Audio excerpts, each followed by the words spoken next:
The message arrived on a quiet Sunday evening, just as the sky over rural Ohio turned the color of wet ash, and the house felt too large for one man living alone. It wasn't the words themselves that struck me, but the weight behind them, the kind that carries years of worry and hope in a single breath. I had built my life carefully after loss, stacking days like bricks to keep the past from collapsing in. Yet in that moment something I had buried stirred awake, and I knew the calm I relied on was about to change in ways I could not predict. Before the story pulls you further, if you believe in kindness, second chances, and quiet miracles that find ordinary people, please like this video, share it with someone who needs hope, comment your thoughts, and subscribe to the channel so these stories can keep reaching hearts. My name is Thomas Whitaker, and for most of my 43 years, I believed responsibility was the highest form of love. I ran a small contracting business outside Columbus, paid my bills on time, attended church regularly, and kept my promises even when no one was watching.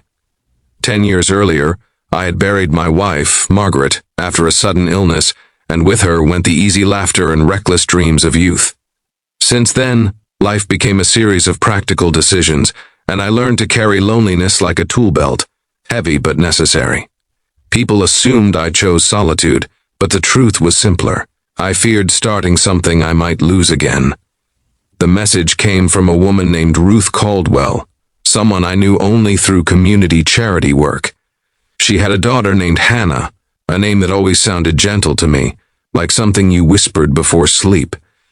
Hannah had been around the edges of town life for years, volunteering quietly, caring for her aging grandmother, never demanding attention. I'd noticed her kindness long before I noticed her presence, the way she stayed late to clean after church dinners or carried groceries for neighbors, without being asked. When Ruth reached out, it wasn't with desperation, but with an honesty that felt rare. She worried her daughter was fading into responsibility the way I once had, postponing joy until it felt unreachable. The next few days tested my resolve. I told myself I was misreading the situation, that it wasn't my place to invite change into my settled routine. Yet everywhere I went, reminders appeared. At work sites, I watched younger men rush through tasks, eager to get home, and wondered what it felt like to hurry towards someone again. At night, the house creaked with memories, and I realized silence had become my loudest companion. I prayed for clarity, not romance, just understanding, and what came instead was a quiet certainty that some doors open only when we stop guarding them. Hannah arrived on a crisp morning, the kind where breath turns visible and the world feels honest.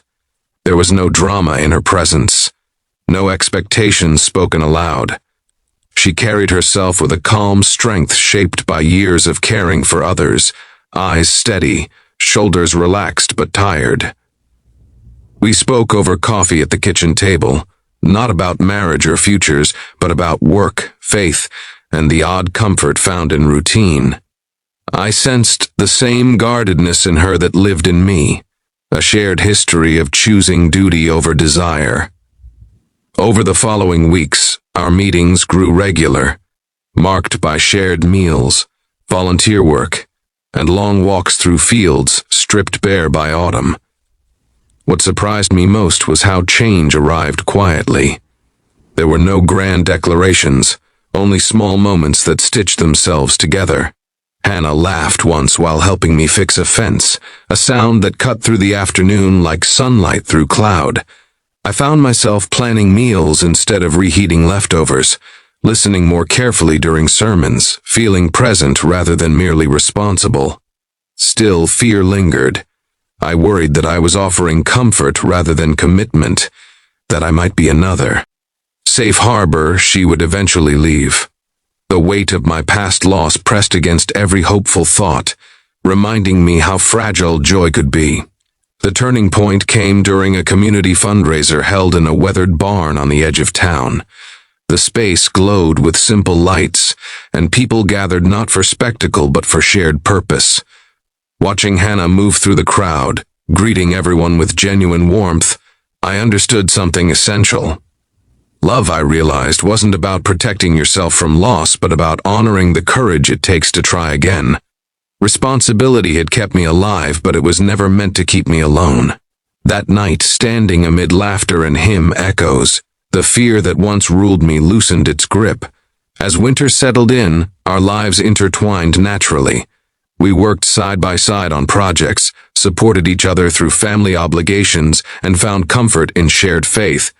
Hannah spoke often about her mother's worries, about the burden of being seen as someone who needed saving, rather than someone capable of choosing her own path. I saw in her not a problem to solve, but a partner who understood the value of patience.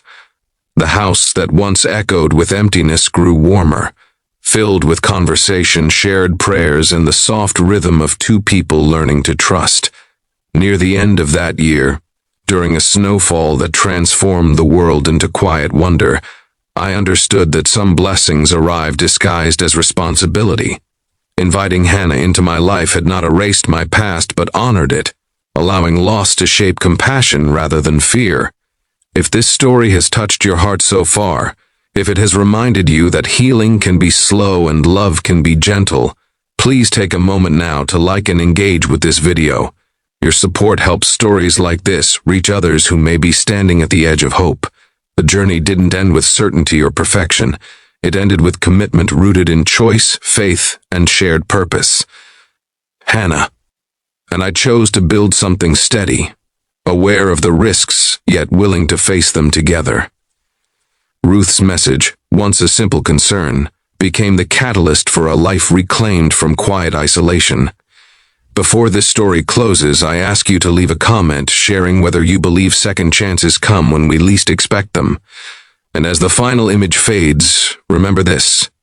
Sometimes love doesn't arrive as a sweeping romance, but as an invitation to open your door, trust again, and let another soul walk beside you into whatever tomorrow brings.